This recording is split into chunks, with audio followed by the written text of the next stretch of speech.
I need a good 6 to 8 months to build a champion. And I'll argue with anybody. There's a couple very popular people who say champions are born, not built.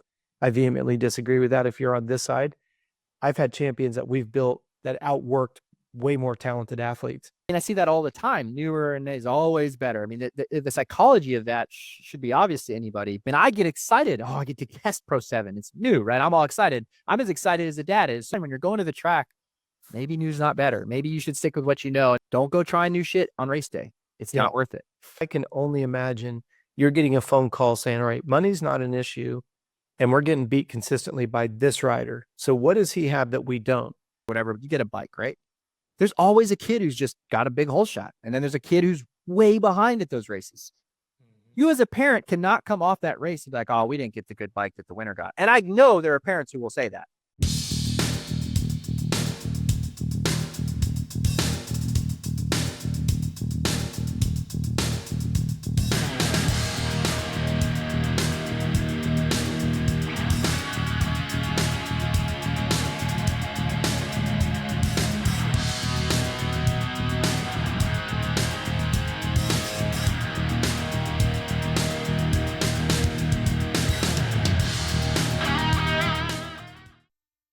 Well, welcome back to the Coach Robb Podcast Network. Navigating Amateur Motocross, lucky number 13, presented to you by our friends at Complete Med Solutions.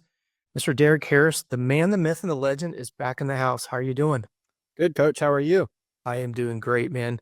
You and I were talking a little bit earlier this week about the idea that at the time of this recording, we're only a couple weeks away from Daytona and then heading over to Texas for a couple races over there.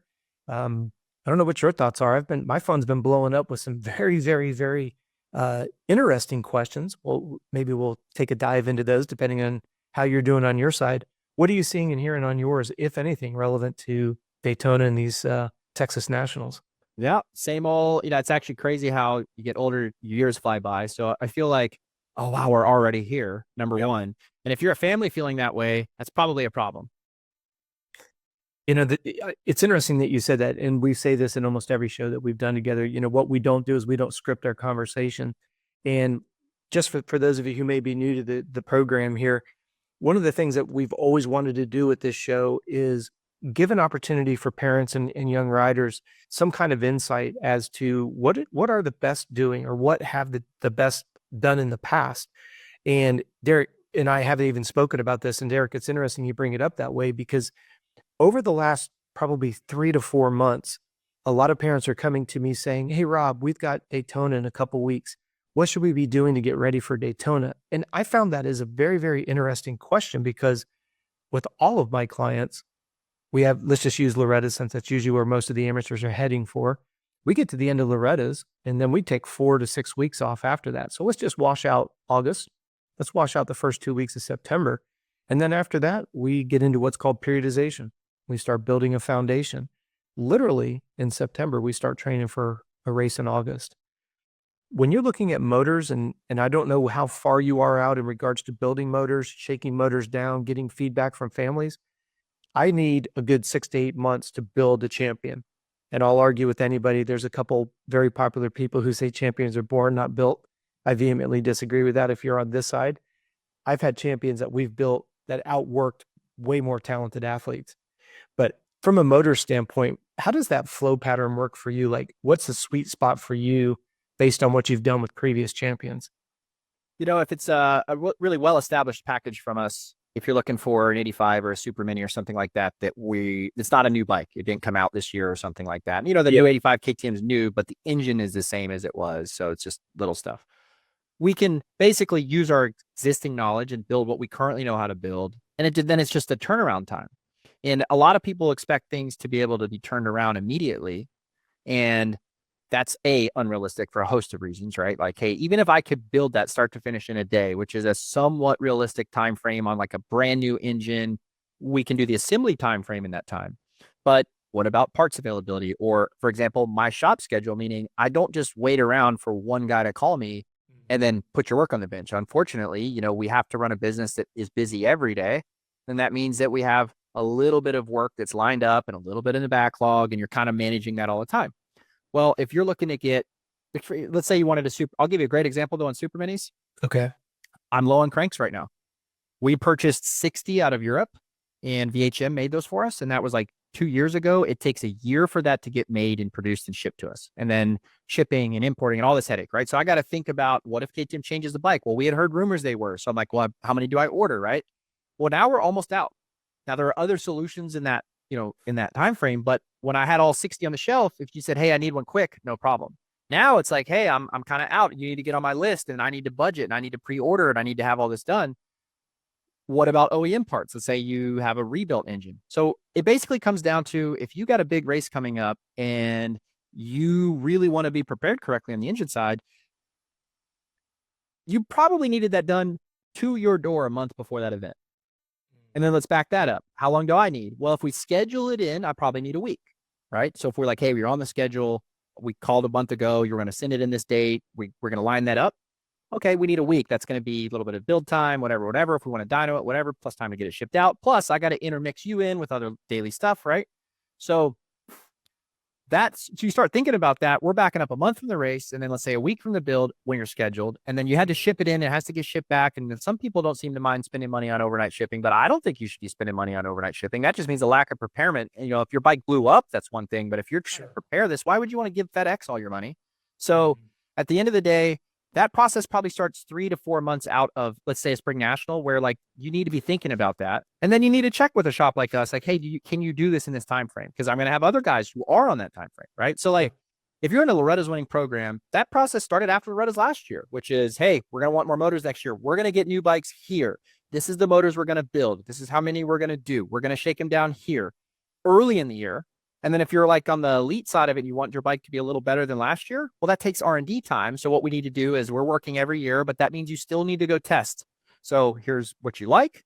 You're already going to have one of those. And then maybe here's like our Loretta's hopeful build, meaning like, this is the engine that we would like to bring to Loretta's that's a little better than last year, or a little bit better than what we have, right? Well, that means you still need it early to go ride it, shake it down, make sure that that progress is in there that you were looking for. Because sometimes you make a change, dyno's real happy, but the rider's like, I'm not real happy with that. Or maybe, we just did this to actually have a kid down here from Canada right now today. He's at the shop, and nice kid, awesome kid. And we went to the track this weekend, did some data testing on a 4-stroke. And he's getting ready for this process this year, right? So that process is now, and he's looking out towards the future. So we did a little bit of fuel testing, played around with the new VP Pro 7 versus the VP Pro 6 fuel. And Pro 6 is our standby. Pro 7 is kind of not available yet. It is, but it isn't. Okay. It dynos really well. Went to the track, unequivocally preferred Pro 6. Unequivocally. And we had data on the bike, so we were able to make sure that the tune-ups were still good between both fuels and all the little things. Okay, interesting. Dyno likes, track does not like as much. And I need more test riders, because we're going to continue this fuel testing. VP's hoping to release that fuel, because I don't know. I mean, like if we had just done a YouTube video on the dyno, people would say, oh, go buy a Pro 7, right? Certainly. Yeah. And we need to go see what that characteristic is. Is it something we can tune out of it with an improvement in tune-up? Like, okay, we have the tune-up good on the dyno, but maybe we need to change something that really unlocks that fuel for the track. Is it the test rider, meaning what it does better is the characteristic that they don't like? I don't know yet. I need another test rider, right? I need more feedback.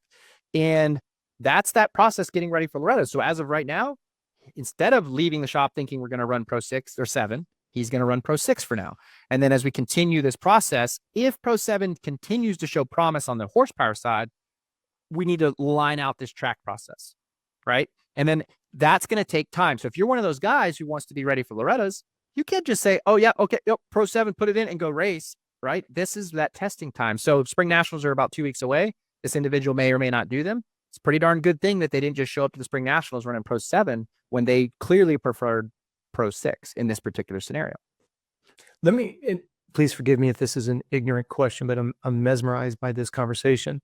What was the horsepower difference between 6 and 7 on a dyno? Was it significant? Enough. Yeah. I mean, we're probably talking, I'd have to go pull it up, but it was at least half a horsepower. I think it was a little bit more than that. And I was actually shocked by that, because Pro 6 is a generally really good fuel. Yeah. So, there's more testing that has to be done, meaning maybe that batch of Pro 6 is just slightly dead compared to some other batches, right? I don't know. But on track with the same fuels that we dynoed, clearly preferred Pro 6. So there's a lot to fuel. Go ahead. Continue your question. No, I just think it's fascinating, because I'm thinking again, in my layman's terms, now we see the 6 is better on the track. Do you pull that 6 back into the dyno and start playing around with that configuration to try to get a little bit more out of it and then go back and test with the 6? Or do you continue to toggle back and forth between the 6 and the 7, thinking that the 7 still may have a little bit of options? Yeah, so it's going to be interesting why it's worse. I don't know yet. Yeah. Like you said, without having a secondary group of riders to benchmark it against. The 7's clearly good on the dyno, but we're talking about a scenario of the throttle's wide open and the RPMs are relatively slowly climbing, right? Yeah. So when it comes to fuels, there's so many things. We've been learning a lot the last few years. I've been very blessed to be heavily involved in some Git stuff and learn a lot. And in transients, the bike's changing RPM rapidly on off the throttles, which realistically is how you ride. People think like this kid was astounded. So I'll give you an example. Fast kid, very fast. I think he's a top 5 C kid from Loretta's a few years ago, maybe a third. I don't remember. And then he's like, I think he'd be top 10 in B this year, in that realm, maybe hopefully better, but he's fast, right? Yeah. We have this onboard data, right? Hey, how often are you wide open? 15%. Go look at the data. His first couple sessions, he was 90% to 100% throttle, which is close to wide open, right? Not even truly wide open, but 90 to 100, I think was less than 6% of the time. Well, at a local track that is very fast in horsepower track, this particular track, fast, wide open, wasn't rough. Like it's one of the fastest tracks in Texas. Okay. So you're at a track that should be wide open a lot, right? But even still, and it's not like this is not uncommon. What I'm getting to is this is very common. So that's where the fuels are weird because they're part throttle a lot and then they're transient a lot and they're all these other things. So number one, is the real reason that he liked Pro 6 that our tune-up was better at partial throttles? Very possible. Right now, we didn't put a lot of time into that, but that just means we went to like a base tune. We think this tune's good. Sure. That's where that R&D comes from. Like, well, we're trying to learn new things, trying to progress, trying to get better. Maybe the fuel is better, but what's going to happen is this air fuel that we think is good might need to move for this other fuel a little bit differently than what we thought, right? It might need to be leaner, or it might need to be richer than what we think currently that it would like. And then if we figure that out, maybe it then performs better at the track, right? So that's going to just take on my end of what I'm going to probably do next is dyno that fuel at like where these riders spend a lot of time, 30, 40, 50, 60% throttle, and see if maybe I can measure a power difference there where maybe Pro 7's better at wide open, but worse at 50% throttle. And maybe that can be improved with a tune-up, or maybe that's just the characteristic of the fuel. And so that's something that we'll just have to play with and learn and whatever. And I currently, don't know the answer to that because it's a new fuel for us. So, and it's interesting. I mean, I have some contacts all around. From what I heard at the elite pro level, some of the teams had played with it, but kind of heard the same thing, or dyno looked good, went to the racetrack, and we think we're going to currently stick with Pro 6. Now, there's a lot of reason for that. We've got, I don't know how many years now, at least 7. We're probably talking 7 or 8 years of data on Pro 6, right? We know everything about that fuel, as opposed to this new fuel that's got very limited data. So from that standpoint, sometimes the devil is, or whatever that expression is better. Sure. So that's where that's coming from. So I'm curious too. I don't know. I know that at wide open, it's good, but who knows the answer? We don't know yet. So that's kind of an example of like, as a dad too, right? There's going to be some VP fuel vendor out there. Hey, God, I got this new Pro 7. You need to buy it. It's badass. VP selling it. Of course, most of these fuel vendors don't test fuels. They're just a reseller, right? Sure. So, and if they do, they just, Rob, oh, wow, dude's a little bit better, right? But they haven't really put the time in. So you're a dad, you're at the track. What are you buying? Oh, it's new. It's Pro 7. VP released it. It's got to be better.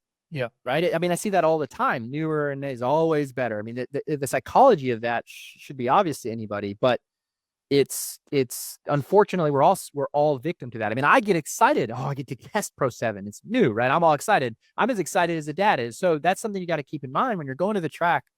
Maybe new's not better. Maybe you should stick with what you know. And that's another example we've talked about on this podcast previously. Don't go try new shit on race day. It's not worth it. So let's take an example of somebody you've had tremendous success with, Caden Braswell. Let's say that Caden was the guy that you rode with today. Yep. Now, again, like you said, you don't have a lot of history with the gas. You don't have a lot of history with this rider, but you have a lot with Caden. Right. The dyno information comes back. It's better with the 7. You go to the track. The telemetry comes back. The 6 is better. Where is the fine mixture for the sake of the listeners who they're willing to go whichever direction Derek recommends? Is it better for us? And I may sound very, very crazy when I make this comment, but for the sake of the listeners, Is it better for a moto parent to come back and say, Derek, my rider will match what you build, tell us what you're building, and then my rider needs to adapt to the best motor configuration using the 6?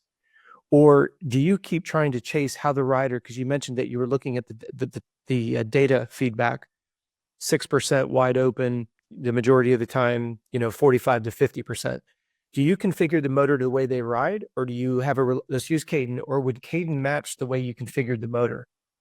I think that this is where I think Star Racing is doing well. I think all the teams are doing this well, but basically it's both. So if you want to be competitive and win pro racing, you need to have horsepower. So ultimately the team has to build a bike that can make the horsepower.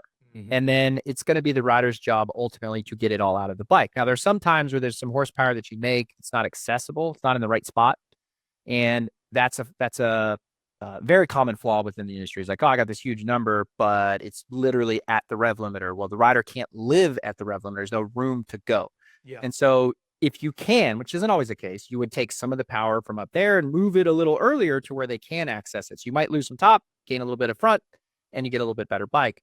But if so what we look at in these metrics is a third dimension to it. And it's how much RPM does the bike, as an example to what you're asking, at what RPM is the bike at when you're above 80% throttle? That's when you're really commanding some horsepower. 80's a couple horsepower off of 100 when it comes to power. At 90 and 100 are really close, within a horsepower, right? So then look at that, and that could help us tailor. So for example, if your rider is the type that does go wide open all the time, and he's wide open all the way down as low as like 10,000 or something, or 9,000 RPM on a 250F, and he's not the type that's constantly up at the limiter, then we would want to build a package that clearly makes more power 10, 11, 12,000 versus a package that's way up top. But if the rider's only wide open above 12,500, well, then because what does the throttle do? It's a power limiter. So essentially you, the rider, are saying, I don't want more power at this RPM because I'm at partial. So that means as a motor builder, it'd be bad for me to build power there for you because you're just not wanting it. So if I could put all that horsepower there, and this happens all the time where like if you build a really fast 4-stroke that's good everywhere, a lot of riders are like, oh, there's no hit to it.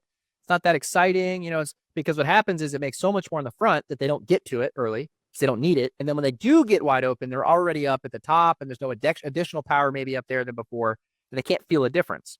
And this is where it comes really, for the rider, I was like, hey, so we did the first 2 sessions, getting the fuels, getting some testing, getting some data, making sure the bike's good. He was happy with it. And then I'm looking at this data going, okay, I've got 2 ride sessions from you, very consistent on your throttle application. Hey, let's talk about it. What do you think? Okay, this is what it is. Okay, here's the deal. You need to go wide open more often. And you need to do it earlier. So before you even think you really need it, like a little lower in the power band, just go wide open. Just do it.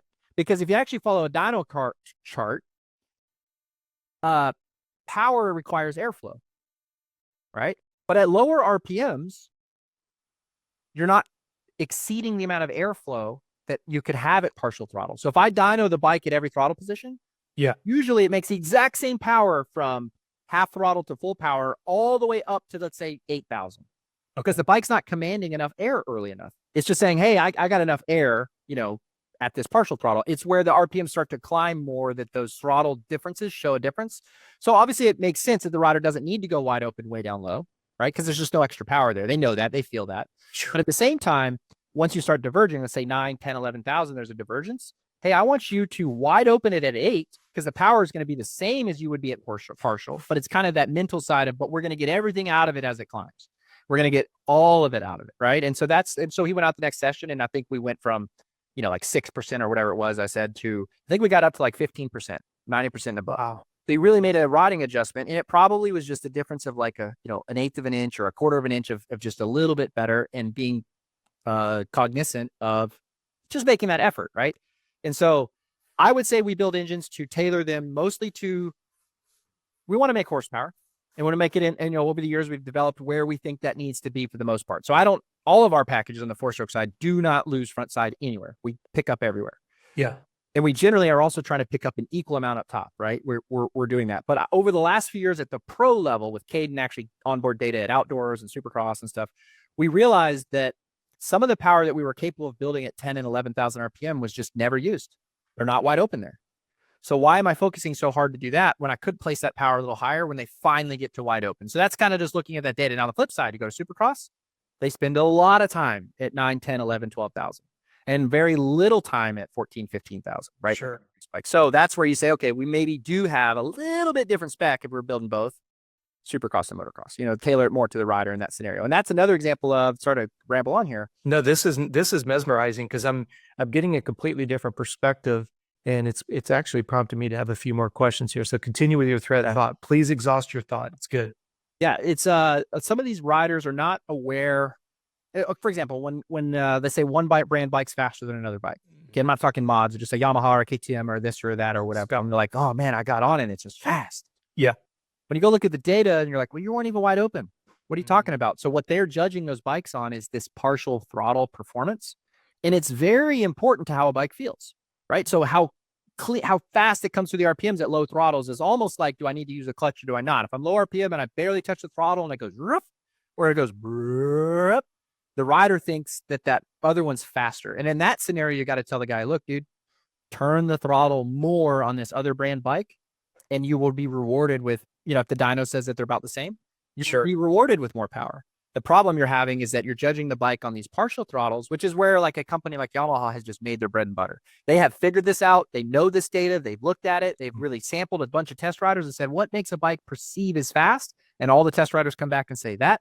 And so they've built a production bike that just is, I mean, what all the reviews? The Yamaha's so fast.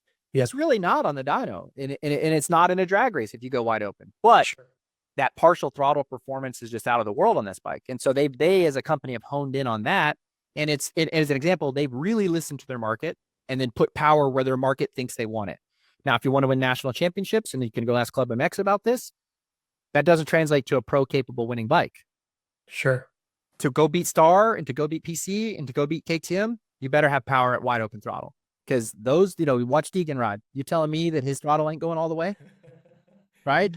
Yeah. Mini Barsha, he's off that rev limiter like nobody's other. I mentioned this before. I'd gotten an opportunity to kind of see like data from like a guy like Barsha, and it's like, yeah, his throttle trace is wide open all the time. And very rarely do other riders do that, but even especially on a 450, he's just trained himself, dude. If I'm going to turn it, I'm going to go, and so then he kind of limits power with clutch, but also like you use RPM at your disposal, which is, well, if I don't want all that power now, I'll just maybe I'll shift earlier, turn it wide open, but I'm at a lower RPM.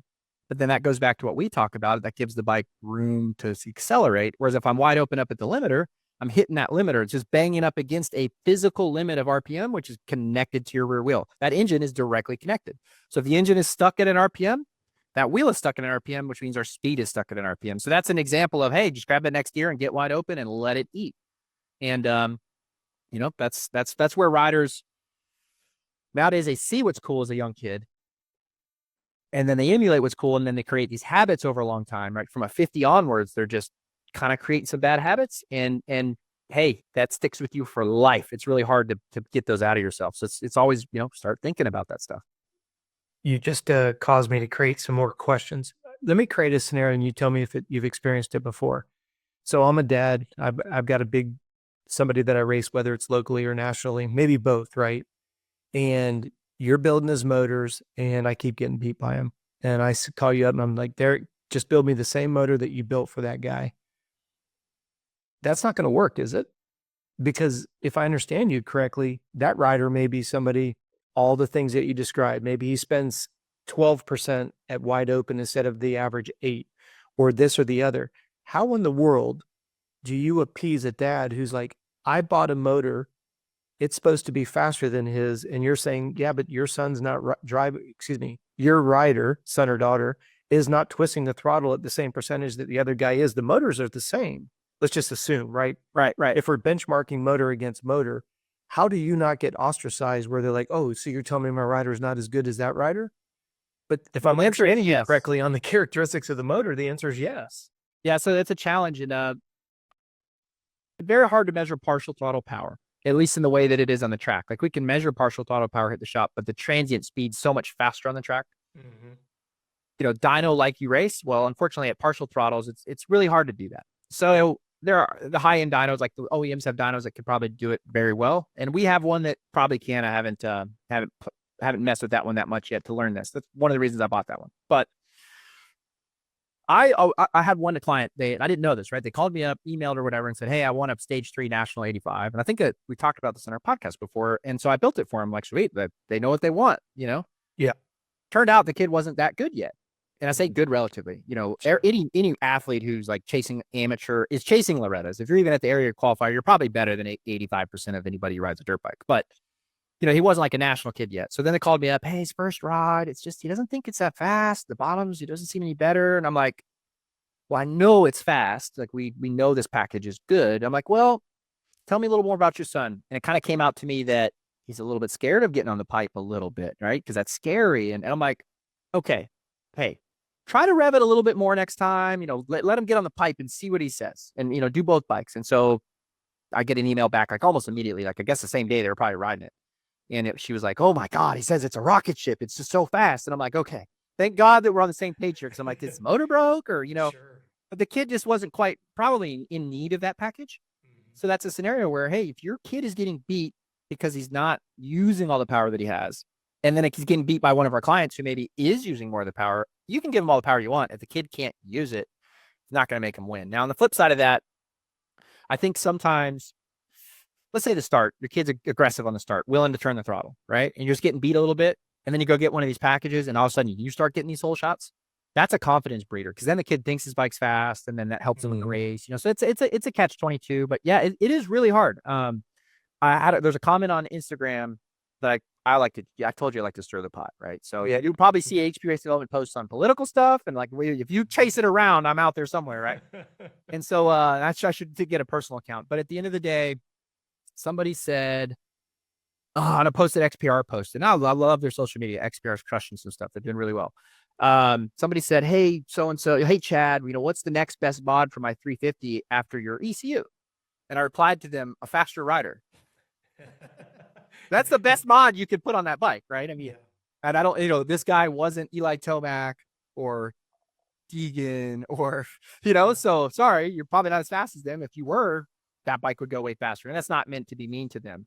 No, none of these conversation points are intended to be malicious at all. But the reason why you really piqued my interest when you started going through that is I can only imagine you're getting a phone call saying, "All right, money's not an issue, and we're getting beat consistently by this rider. So what does he have that we don't?"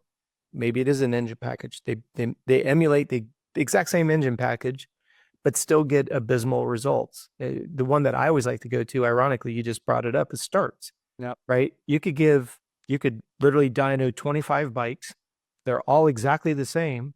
And let's just say in a perfect world, you could somehow manage everybody you guarantee is going to put it in third, second gear, Right. 100% wide open, and the rest is all about skill set. There's still only one person the first turn.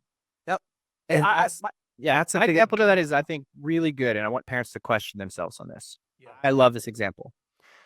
It used to be at the KTM Junior Challenge, they're all on the same bike, prepared by KTM. And those are primo bikes, right? And you just randomly get the draw. Like, you give you a number or whatever, but you get a bike, right? There's always a kid who's just got a big hole shot. And then there's a kid who's way behind at those races.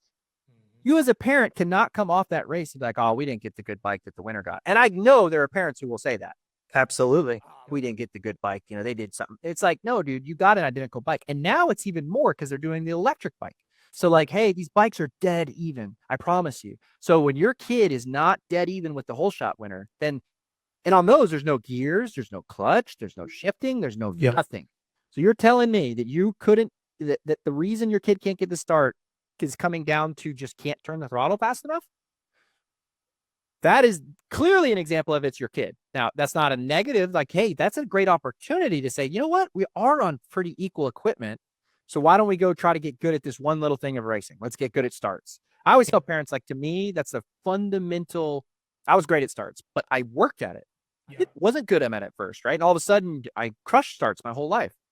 That's because, to me, that was the one area of the racetrack that I was equal to anybody. You might corner better than me, or you might, but hey, I can turn the throttle all the way. I can do that. And I can grab the gears when I'm supposed to grab the gears, and I can execute this start. And all of a sudden I became a good starter. So if that's an example of like, hey, you can have the equal bike, you can have all this stuff, and then you have to perfect it. And I'll give you, I like this social media example. I don't know if it was a reel or what, but MTF had a video of some kid smoking everyone at MTF on a 125, and they're all in 250Fs. for like 4 or 5 starts in a row. And it's like, okay, no excuse. If you're on a 250F and you're getting beat by a 125, I don't care if that bike is a cheater, big bore stroker, whatever. Your 250F KTM makes more power. I promise. Yep. So the question then becomes, how are you losing? Well, if you watch the start video, it's actually a really great video for this example. And I didn't mean it. I don't know whose motor builder was. I'm not talking shade. I don't care. It probably was stock, right? I don't know. But the kid's bike was so slow, the 125, he could not wheelie. Okay, so he'd be wide open. You watch, and he would go and you'd get killer drive out of the gate. Number one, that's the first key to a great start. Drive out of the gate. So he would do that, and then he'd be all the way back off the bike, wide open, grabbing gears correctly, right? Well, his advantage was that initial jump. That's where he won the start.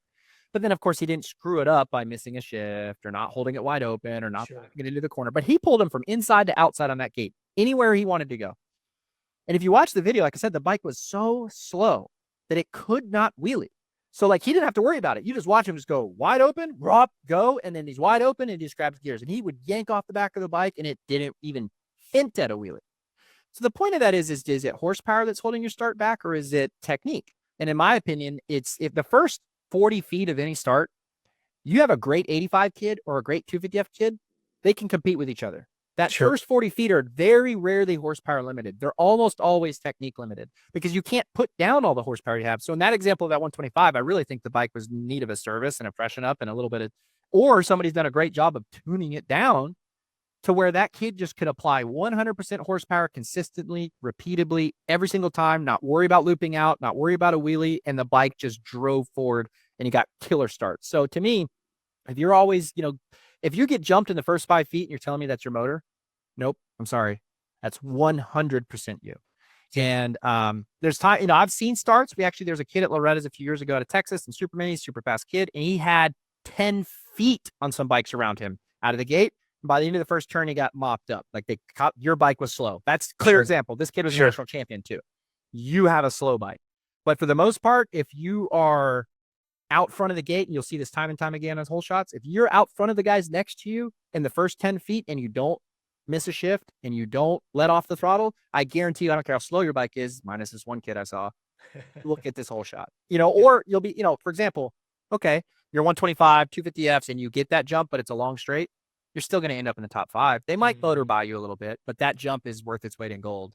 So I'm sorry to go off so long on that. But no, you're not at all. No, I think that listeners are going to eat this up. I'm going to go down a thread of thought, and because these are pre-recorded, if you afterwards tell me that you don't want to give away a little bit of our secret sauce, we can edit it out. But while we're talking about it, I'd rather put it in and take it out. You've done some motors for some of our elite riders, and one of the things that I've always found interesting is we're very fortunate. Every parent that we've built a race kit around, the parents realized, hey, the rider is accountable for his or her success, period. No matter what we put underneath them, they've got to do the sweat equity off the bike. They've got to learn how to get the starts, nail the second shift, not let the bike decelerate because they're holding on, letting it rip to the moon and back. We've looked at some of the information that's come off the bikes that we've worked with. And one of the things that I've really enjoyed talking to the parents about is, for me as a human, as from a physiological standpoint, your rider, the human, I can look at average and max heart rate. We've got enough collected data that we go, okay, we know what the critical speed number is for this track, given its conditions. And just so the parents, if you understand what we're talking about here, I believe, and we've used this for almost 40 years now with great success, so I'll share it with you because you're kind enough to listen to the podcast.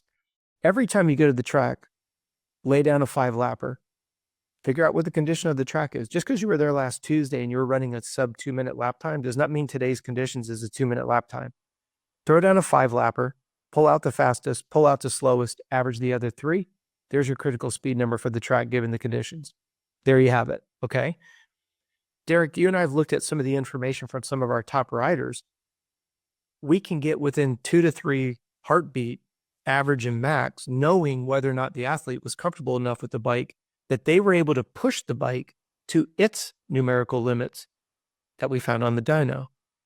And so for the parents, a lot of times, and this is not to say who's right, this isn't to try to get into a family argument, but how many parents have we seen, Derek, that they're like, my rider's just not giving 100%. Well, then we go and we look at the average and the max. And we find out that your athlete is like 22 beats below what we know they're capable of racing based on heart rate intensity. Well, then it comes back to the conversation where I'll go to the rider and say, hey, is there anything wrong with the bike? Well, yeah, I'm not comfortable with the bike. Again, we're not making an excuse. Your rider is not able to push that bike to his or her potential based on what you hired Derek to you purchase from Derek a bike that has certain capabilities. We go and we look at the heart rate data. The heart rate data is nowhere near the intensity level that we know your rider is capable of. So here's this huge gaping hole in the middle. You've got a bike that's capable, you have a rider that's capable, and then there's this huge gap in the middle that results in moto dads losing their marbles and moms at times, right? The reason why I wanted to bring it up in this context is we've used average and max heart rate at something like Loretta's to find out, is the bike too fast? You talked about usable power earlier. We opened up today's conversation with the idea that we've been figuring this out for the last 5 months already. You've been kind enough. You've built us some motors. We've rotated through some motors. We found, hey, and again, we're not giving away any specific numbers, but we found one rider who he performed extremely better when the bike had an hour and a half on it versus when it was brand new. And it didn't ride it as well when it had 6 or 7 hours. Well, how do we come up with that information? Test, assess. Early on. Right. Way early on. So now, thanks to you, we've got a 3-motor rotation. Now, I know not everybody's in a position, so please don't leave some snide comments.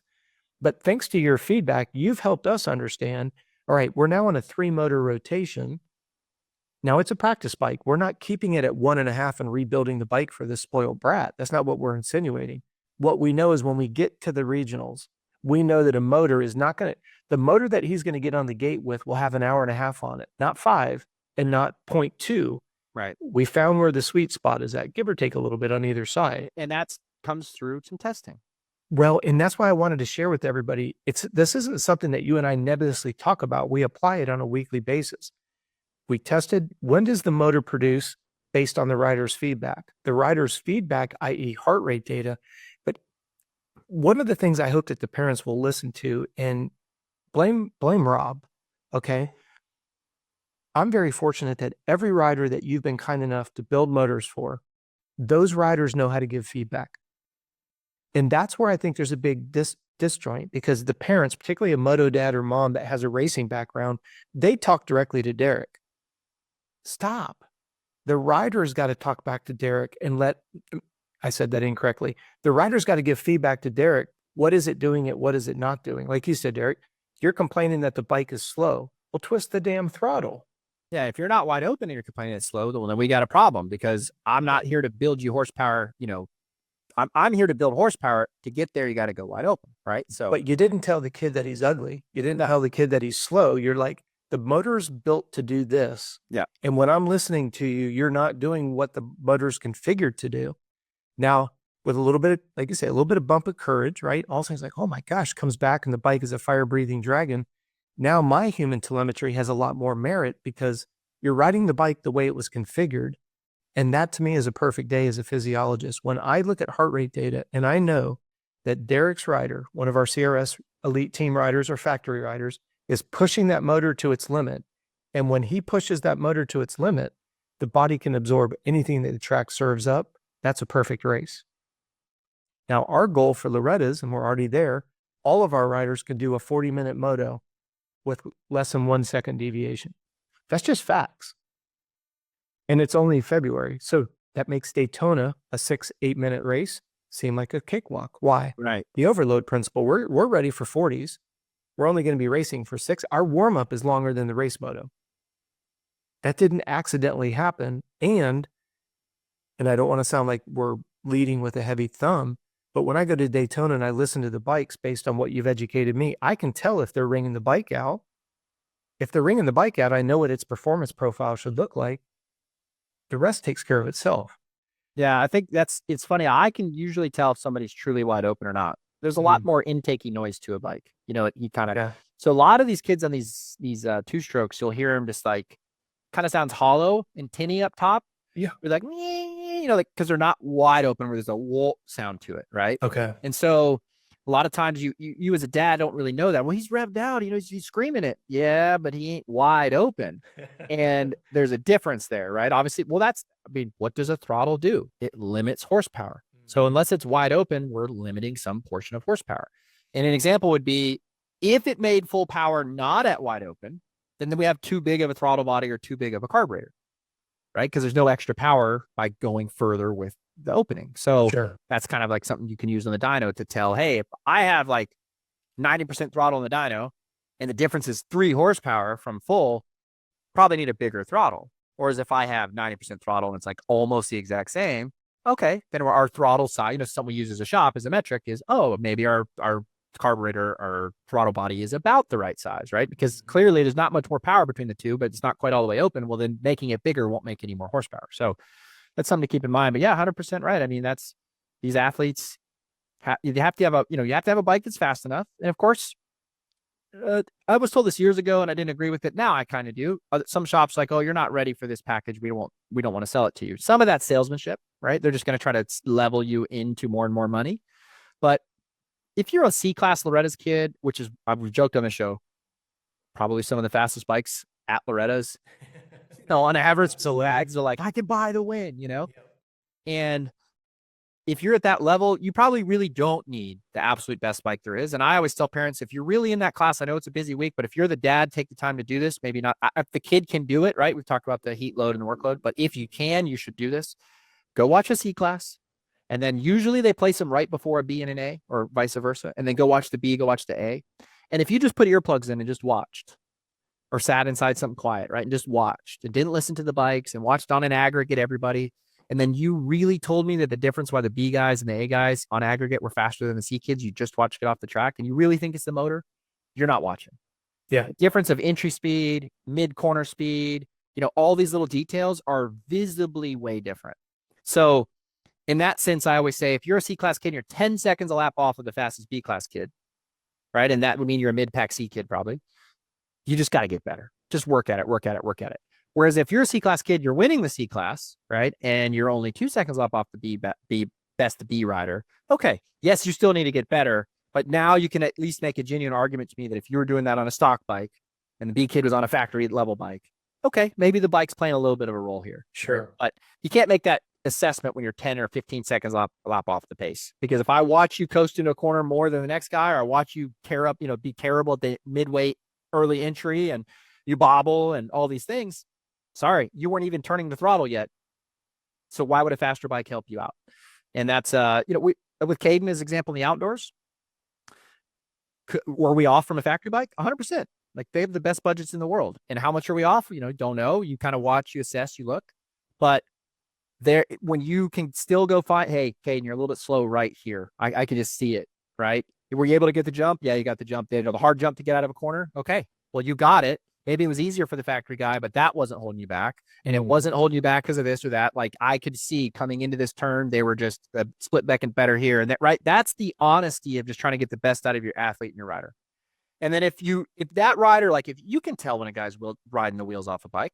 So if you were out there absolutely the fastest dude at entries to corners and midway through the corners, and you can see in the data he's wide open just everywhere around that racetrack and he's getting pulled and beat, then we would say, all right, now you're at the point where the engine is a limiting factor. But realistically, that's just not the fact. For even at the pro elite level with these elite kids and Loretta's champions, there's probably something they can do better on the motorcycle. And that's just a fact. So you could look in the mirror first. And then again, I'm in the business of selling power. I like selling power. So I'm not going to sit here and not want to sell you power. But at the end of the day, and time again, I think I told you this the other day, we sent a package to Australia recently, and thank you to that client for purchasing it for us. Some, typical thing, somehow the power of the internet, right? Yeah. All the way to Australia. And we do this annually all the time.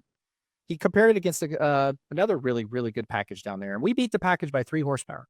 Wow. It wasn't just, is everywhere. So I'm really happy about that. I mean, I work hard at this. I'm stoked to, but that's not uncommon. Like when we have clients who actually put things in the dyno, a lot of times we do very well. Like oftentimes we win. And even if we don't, we're never just getting our asses kicked. Sure. So we're always competitive on everything.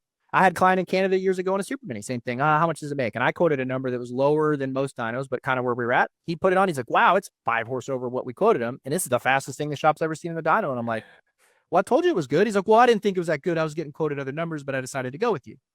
Well, great. I'm very happy for you, right? But at the end of the day, I know the packages are competitive because we're getting tested and we test, right? We're testing against other stuff too. So whether or not we do get beat, it ain't going to be by much, right? And then from a dollar to performance profile, I think we're one of the best in the industry, which is bad for me, but we're still very good in that department for anybody who wants to purchase a package. And I don't sell bullshit. So hey, I'm going to tell you, hey, you don't need to do this. Just buy this. This is what you need. Well, so-and-so said I need all this other stuff and it's in the motor. And if, dude, maybe you just need a bolt-on cylinder and a CDI and away you go. You don't have to nail the motor in, right? Like these various things. If you can do a top end, you can do that, that kind of a deal. Sure. And, you're going to have a competitive bike. So I always just look in the mirror, look at the kid, look at the athlete. You know that more than anybody. Did the kid try hard? Okay, he tried hard. Okay. Yeah. How often would you say a kid is just blatantly, if they worked through the program for a whole year, not fit enough? Probably not that often. No, not nearly. My biggest pet peeve, and we talked a lot about motors today, to usable power, right? Now we're back to you've bought a motor that's beyond your pay grade, and then the bike is not balanced. And then that's why I want to really challenge the moto moms and dads. An athlete comes in and they win a race. Okay, what did you like about the way the bike handled? Not because we won the race. You rode the bike pretty well. What did you like about its characteristics? What did it not do that you wanted to do better? I say this over and over and over again, and we've been very fortunate. We've won a lot of races at Loretta's. And I always say to the athletes, that's awesome. That's what you train to do. So don't act surprised by it. But the other side of the equation is, how did you win? Well, the bike handled great. Awesome. Elaborate. What does that mean? Because, and I've used this analogy numerous times, right? When the bike is handling like crap, they just come in and they say bike handles like crap. And then it's the dad's job to figure it out, or the suspension guy's job to figure it out. Well, that's exactly right. It's, bike shit, fix it. What do you want me to do? There's the key. There's the key. What do you want it to do? And this is where I think athletes, especially young kids, when their parents have people that just make all the executive decisions, they let the mechanic sit on the side of the track and the mechanic makes adjustments. The suspension company, the motor company makes adjustments based on what they think it should do. And now, again, me as a physiologist, I'm watching, okay, some adjustments were made. Now the motorcycle is just way too fast, unrideable. We just had Jeremy Martin on Meet the Guest Next Chapter, and he talked about at Atlanta, first race on Star. Like, if you guys remember, he came across the start-finish line, the start, and it was a right-hand turn before the whoops. That's where Alessi took out Tickle, just cleaned him out. Remember that right-hander? Yeah. Jeremy said he'd come into that right-hander, and as the power would start to come up, the front wheel would come up, and he couldn't hit the first whoop, so that we'd go 3 in, and then the front end would sink, and he'd eat shit. He didn't even qualify in the first 2 races. He didn't even qualify for the main event, and he's supposed to be a championship guy for Star. He kept saying the bike's too fast. And that's an example of, if you think about let's talk about what I was talking about, partial throttle power, right? Yep. Maybe he needed to adjust how he rode it, but at that point in his career, maybe he's just not going to, right? So as a team, yeah, it's great when our bike's fast. We want to hear that, right? But at the same time, if he's really struggling with this, and hopefully he'd brought it up, that would be on him if he didn't.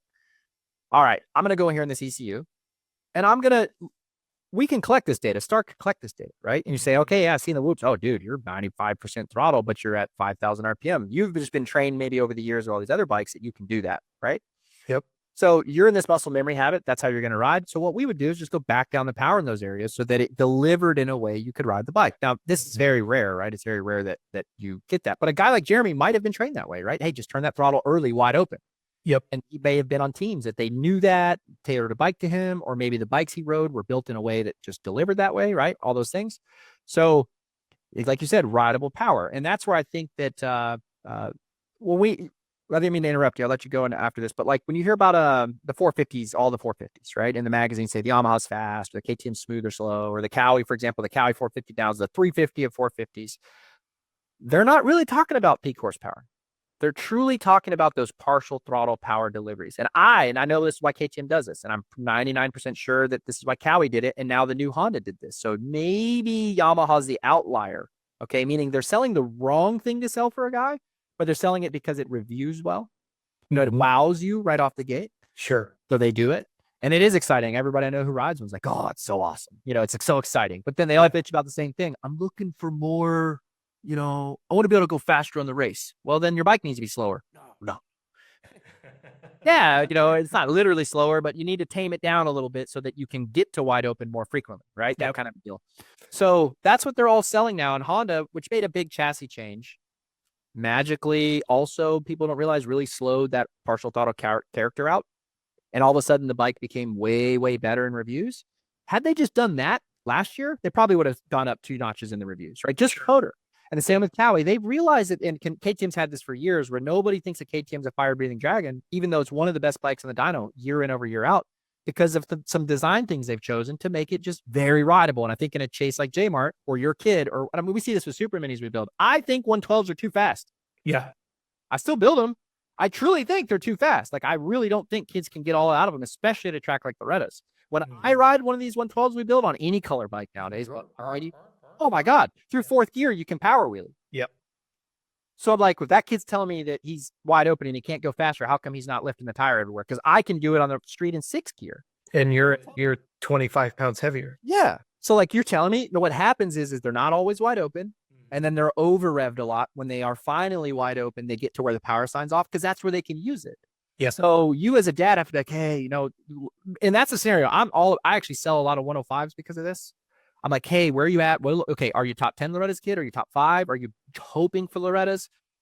I tell them all the time, buy the 105 from us. It makes really competitive horsepower, but it delivers it so much easier to ride that your kid will be wide open more frequently. And I'd rather you called me up and be like, dude, we got 7th at the regional, but he rode the wheels off that thing. It was wide open everywhere. He was just getting pulled a little bit. Okay, I'm sorry, I made a bad choice for you. But very rarely do I get that call. Sure. Like, hey, we made Loretta's. We got great starts. You know what I mean? So it's like, good, and you did it with way less budget on a bike that now the kid can take Loretta's and ride hard. Whereas that 112 and those tight ruts, those hooks, those bumps, like that thing is you got to be an elite level rider to hang on to those things. Sure. And how many kids are that elite? Unfortunately, not many. They're working on that. You're still working on that.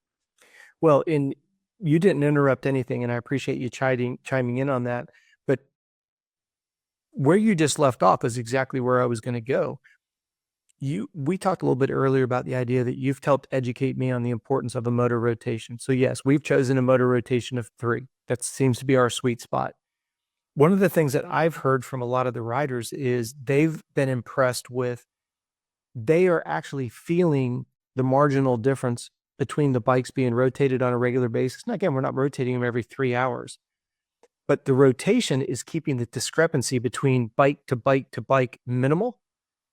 And this goes back to what Jeremy Martin said. His practice bike was significantly slower than his race bike. And it's like going and riding somebody else's bike. Like you were talking about, the idea that they could detune it a little bit. They chose not to. They're boasting it's the fastest thing on the track, right? Well, who cares? If every time you approach the whoops, your front wheel high, and then you nose pick it in whoop number 3 or 4, what's that end up? Jeremy didn't qualify at Atlanta. Okay, so now are you happy? Now, people don't know that, right? They're watching and go, what's wrong with this? What's wrong with this guy? Yeah.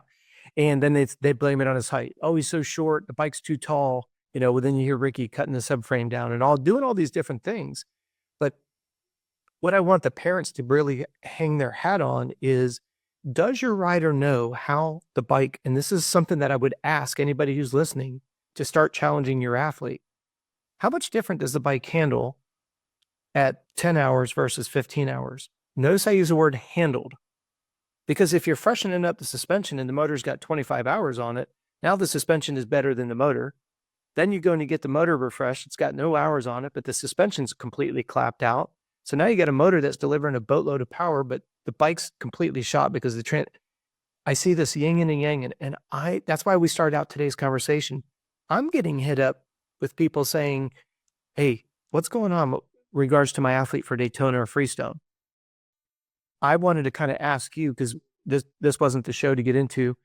I plan on talking to you next month about, now that Daytona's and Freestone's over, I'm going to talk to you about a lot of the complaints that I've been getting coming into it. That's why I said by the time this drops, Daytona and Freestone's over. But what you just brought up today, I think, is going to be the huge takeaway. People need to understand, not everybody's in a position where your budget allows you to rotate 3 motors. I get that. But please don't let your motor go to 100 hours and then wonder why your rider can't ride it when it's fresh, or your practice bike is clapped out, but your race bike is pristine. Now the bike is hyper rigid, super fast. How many, Derek, you've been around it so much. Well, and that's there's the new KTM, right? The new chassis. Yeah. It's like 100-hour old chassis, the feedback I've been getting from people. Okay. Interesting. So it right out of the gate, but the old chassis, that's what people like. They would, they wanted the bike to break in. Mhm. So now you kind of have that out of the gate. But you know what that's going to mean? That you probably shouldn't push that new chassis to 100 hours as your primary race bike. So in the past, maybe you could, but now it's going to get a little softer over time. So that's something you got to keep in mind. I guess it's so hard to keep my thoughts concise, but when you work with an elite guy like Caden, right? Yeah. They know after Loretta's coming into the fall what their bike program is, how many bikes, how many motors, right? And that can move a little bit, meaning, oh, we blew something up or whatever, we need another one, which is obviously not everybody's budget. But Sure. In their case, it was like, okay, we need X amount of bikes. It's at that level, there's a lot. He actually didn't even use, I think, 2 of them or 3 of them. Like they just brand new and they created and get rid of them. Yeah. But like there's a known amount. So back in like, what is it? When is Minios? It's November? November, yes, sir. We're building stuff in September. But we already knew ahead of time after Loretta's that we're going to be, hey, this is the upcoming schedule. We need 1 for Minios. We need 1 for practice. And then we need another one that's going to be our Loretta's race bike that, based on feedback, that we can work on later into the year, right? You might use it as an R&D motor or whatever, but you have this plan. And then you have his bike chassis plan and you have your maintenance plan. Of course, he had a full-time mechanic. If you're a dad and you're playing that role as a full-time mechanic, then you need to have like a little like note schedule, an hour schedule, and you'll figure out what the bike can and can't do. But anytime you have a reason to pull the suspension, why are you not pulling all the bearings, all the linkage, all that, and going through cleaning, greasing, making sure it's right? Because I have had so many bikes come through here recently that we pull the suspension off to do that, and it doesn't have that many hours on it, 25, 30, but they pressure washed it all the time between motos, and it's right? All these little details, and everything's locked up in the suspension bearings. Everything. It's rusted. It won't come apart. The bearings are junk, right? Well, all the complaints you just told me about you wanted in your suspension, we just have to throw out the window because now it wasn't even working right? So now we got to just start from square one. And 2, you don't want to be out there on that equipment. So you need to be servicing these things on a fairly often interval. And I know some bikes are better than others. Some people get better luck than others, but you would be shocked how often that happens. So take that initiative. If you're not a professional mechanic, learn how. YouTube's a very powerful tool. There's so many. I learn how to do things on YouTube I don't know how to do, right? Sure. Hey, Bob, I don't know how to do that. Let me Google it. And start learning how to service these bearings. Start learning. And if you service them, you don't have to replace them that often. Right? If you get ahead of it before it breaks, you don't have to replace all these swing arm bearings, which is a more challenging task. So if you just keep greasing them and keep the water out of them and keep them serviced, you inspect those bolts, grease those bolts, make sure that they're not getting sloppy and worn out to where you have all this play in your rear tire and rear end, right? Wheel bearings, all that stuff should be something that's high on your list. And that way the kid is, even if the bike is a 30, 40, 50-hour bike, you've been servicing it very often. And it might break in a little bit, but I promise you that bike that's serviced every 10 hours will feel night and day better than a bike you just went and rode 50 hours. Well, how many guys do you know at the pro level that are like, I want to race my practice bike? Right. We hear it all the time. And it's because that race equipment, and these teams are wise to that, right? Nowadays, a lot of them are, okay, well, let's go put a little time on it. And or what I have heard now is that the practice bike's maintenance schedule has gone way higher now. Like at the professional, it's, hey, we're rotating these frames very often. We're rotating this, Mitch had said this a while back, but all the teams are doing it now. Unlike Jeremy's era, they're basically trying to put them on equal level equipment now, if they can. Now, some of the teams don't have that budget. Certainly. Right. And like Star might be developing new motors, and then that shows up on race day, and they didn't quite have enough parts to do all the practice stuff or whatever. And I'd heard, maybe, I don't know if Jeremy touched on this on the show yet, but there's a period of time where Star had the fastest bikes, but they also blew up a lot. And people don't know that because they would make it through race day. But on practice day, they might blow up 3 out of 5 they take out there. And of course, those bikes have more hours on them. They're not the fresh engine every day. So of course, one might have 6 or 7 hours, one's new, and that kind of deal. But as they're learning what breaks, they're doing that on the practice side. And then they're implementing the next batch of parts. Oh, we need to update a rod. Okay, we need to update a valve spring. You can't just do that immediately.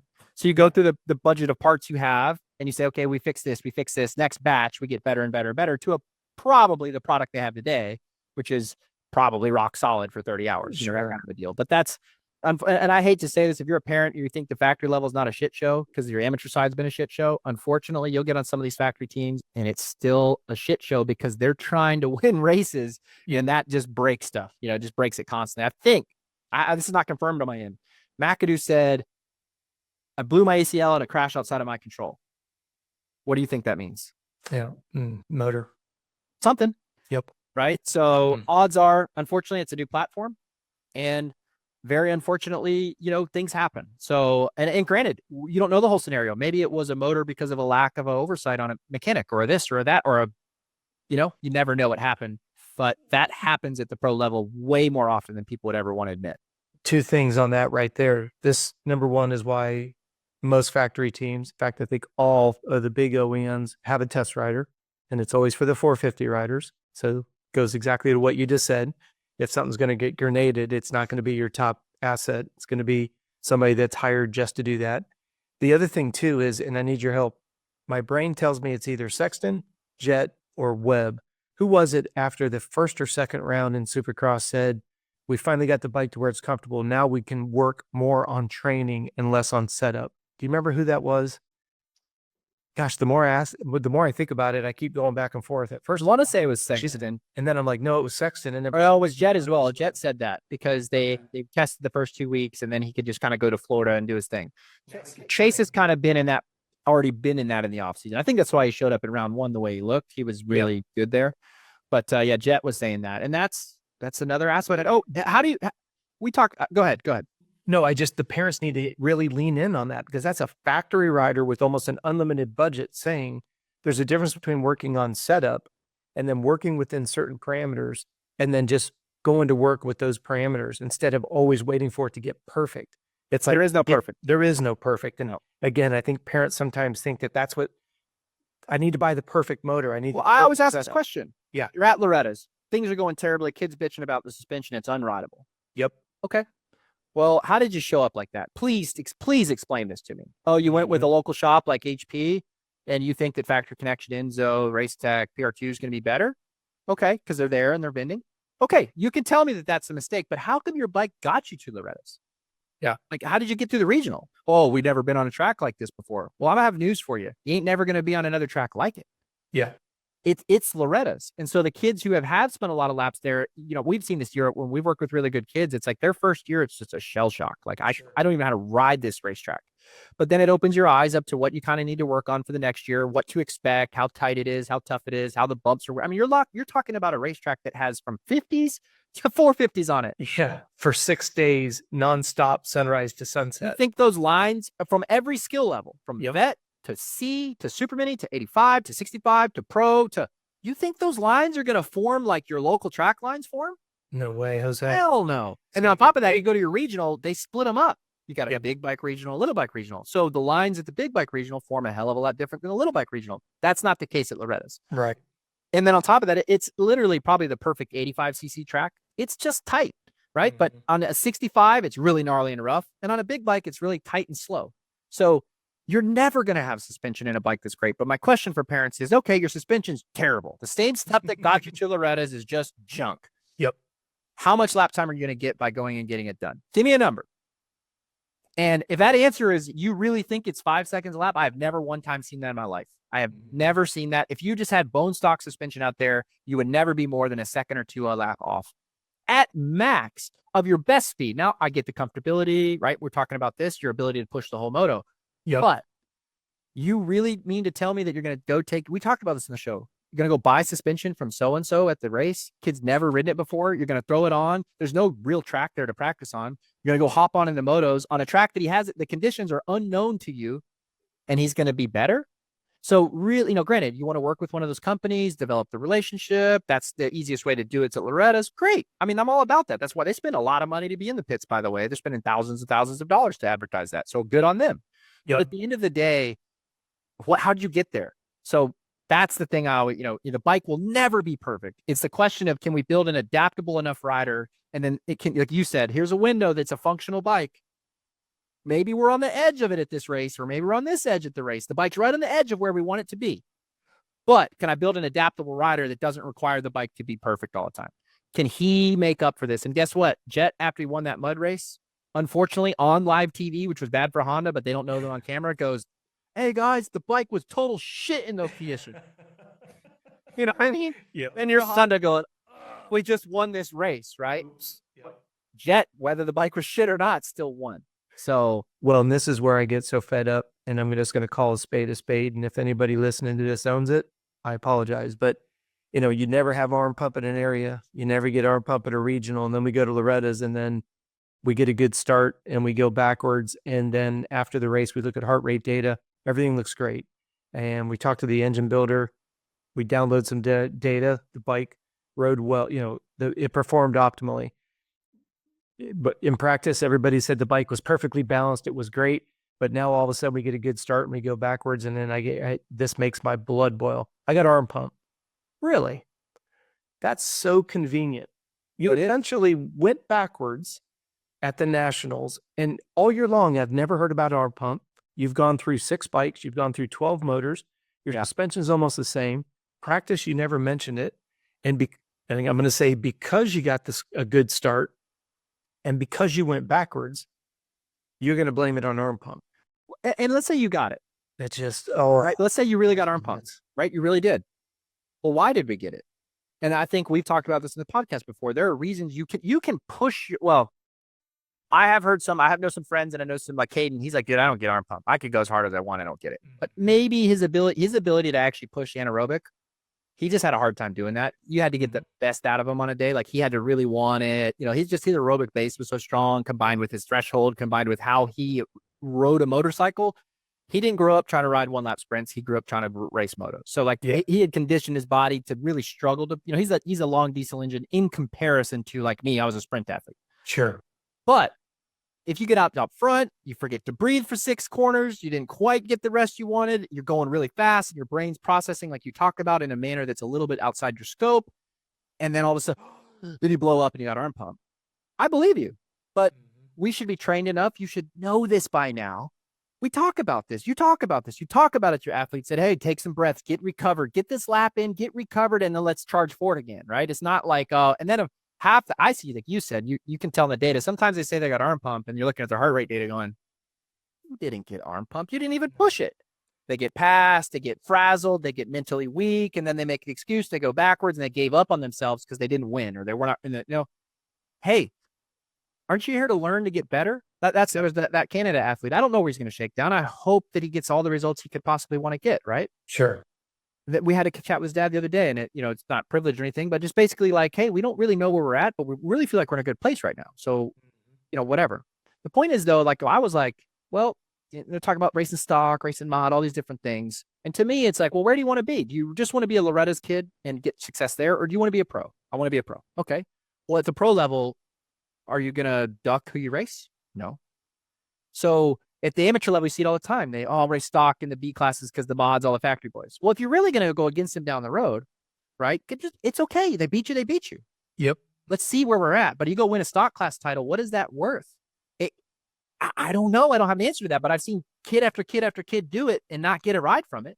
Yep. So it's like, I'm not saying it, belittling it. That's an amazing accomplishment. No, you're exactly right. I scream this every chance I get. The people that you're racing against right now will meet you at A1. Just embrace it. I don't care if you're on a 50 or if you're on a 450. The guys that you're going to race at A1, that's who you're racing with right now, plus the generation before you. How many times do you hear somebody like a Jet Reynolds? I'm just using him as a hypothetical, right? He's just a amateur phenom, and now all of a sudden he's on the gate with people that he's watched for 5 or 6 years that are still in the pro class, 250 class. And then he's got the next phenoms behind him. Right behind him.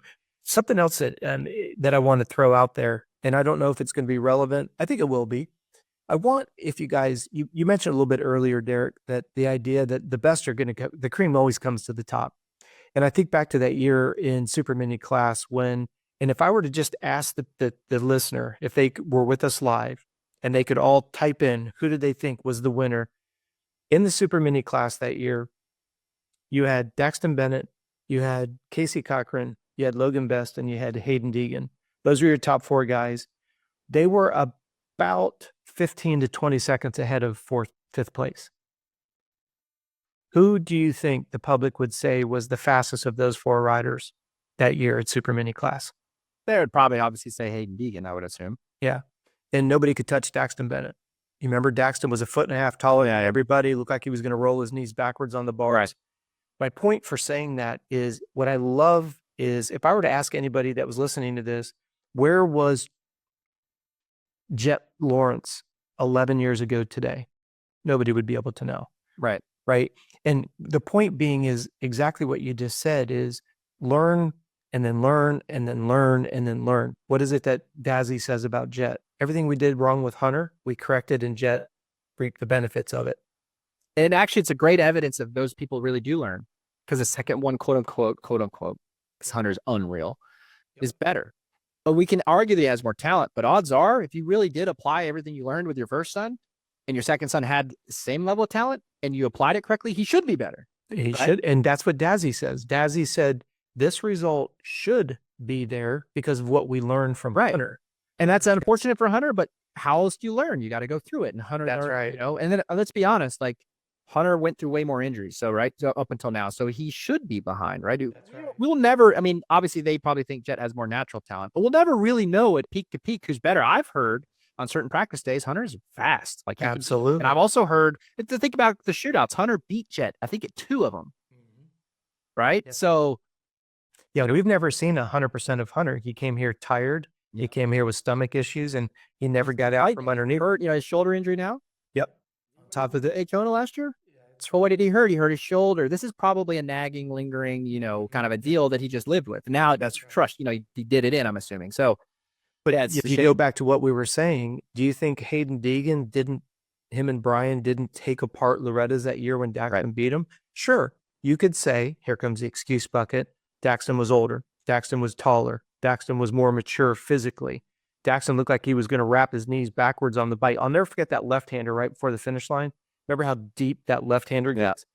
Every moto I would cringe because Daxton would always take that inside line. And it was like he was a millimeter from snagging his inside leg and just wrapping his foot up and over the handlebars. I was just petrified every time I'd watch that race. But the point being is, Daxton had a great race not this weekend because he's right.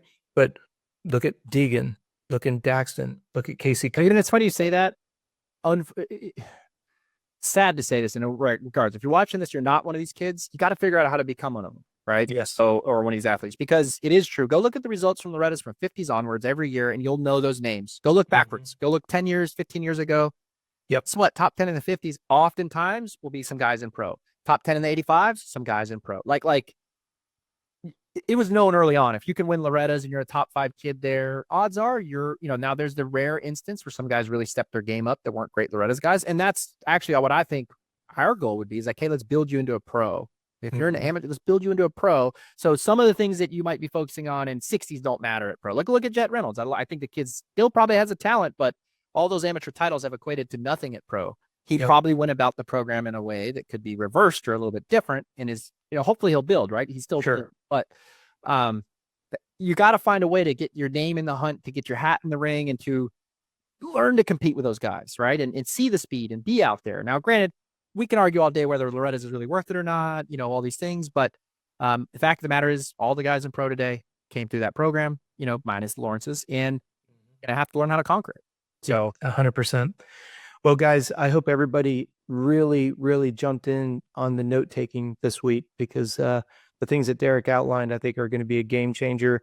And remember, the whole purpose of this podcast is just to create a new set of perspectives, shed some light on some things. Yeah, we don't mind sharing some of the things that we're doing behind the scenes because there are no secrets, right? I mean, it's always going to boil down to sweat equity, consistency. I hope everybody's takeaway from today will be just understanding how invaluable it is to make your athlete communicate. What do you like? What don't you like? Hey, the bike handled great. Okay, what does that mean? What does that mean?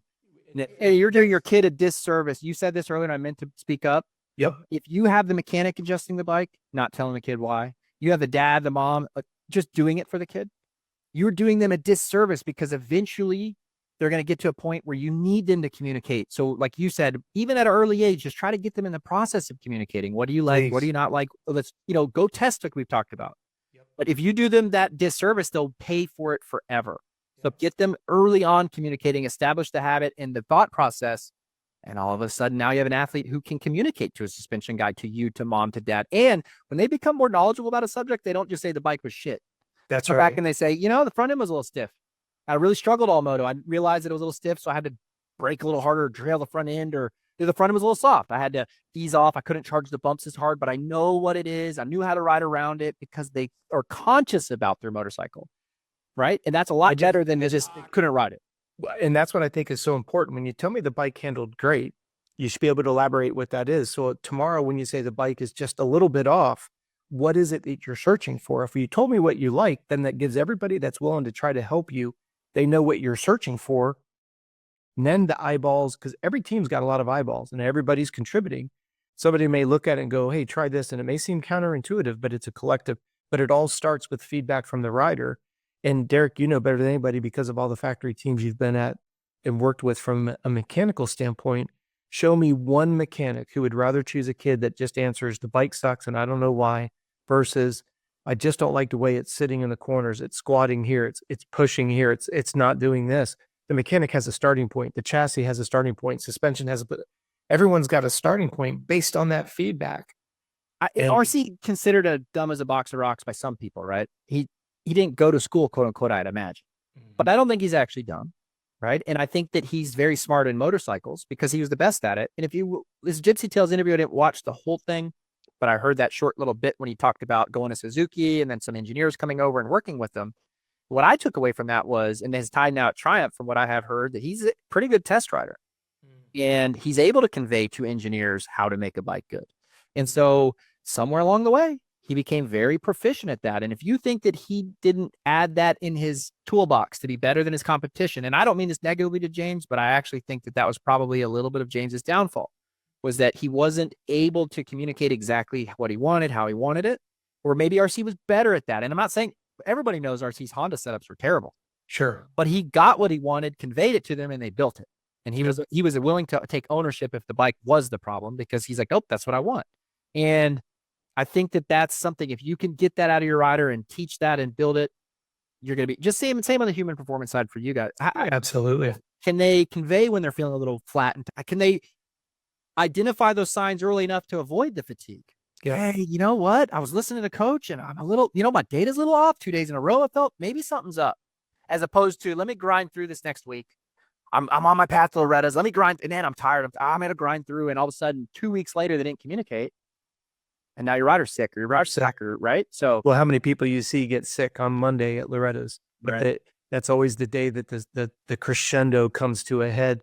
And the other thing too, in closing, is, you go through your racing career.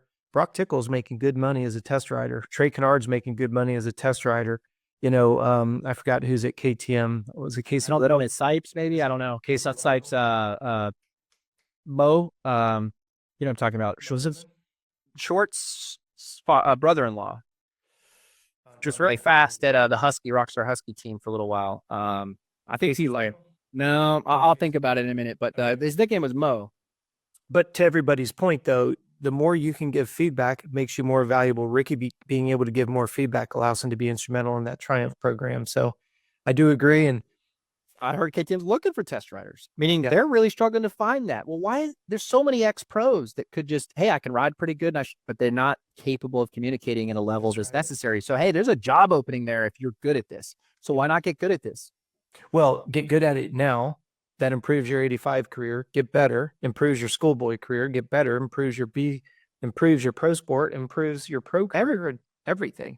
And when you really know what to work with you. Right. When you truly become a good test rider, you realize that the differences are marginal. Mm-hmm. So you're chasing these 2, 3, 4, 5%. You're not chasing 100% difference. And you learned this when you've tested various shop stuff and this and that, and this, bought this product. And some of these dads are like, well, I bought the Twisted product and I bought the XPR and I bought the Pro Circuit and I bought the HP, and we just can't win. We're just not getting the factory stuff. And it's like, dude, even if that were true, that your bike was behind the 8-ball, there's some dude out there who is winning on what you bought. Or less. Right. Or way less. Yeah, that's the part. So that's what I hope you guys will take away from today. Derek, as always, I want to thank you for your time, man. Thank you for continuing to give us these nuggets. For all of those who are new to the podcast, welcome. And thank you so much for sticking with us here today. For those of you who've been with us from the beginning, thank you. Thank you for the kind comments and emails. We deeply appreciate it. Derek, until next month, have a good month, and we'll see you at Daytona and Freestone, and we'll bring this back full circle next All right, month. man. Thanks, coach. Have a good one. Peace.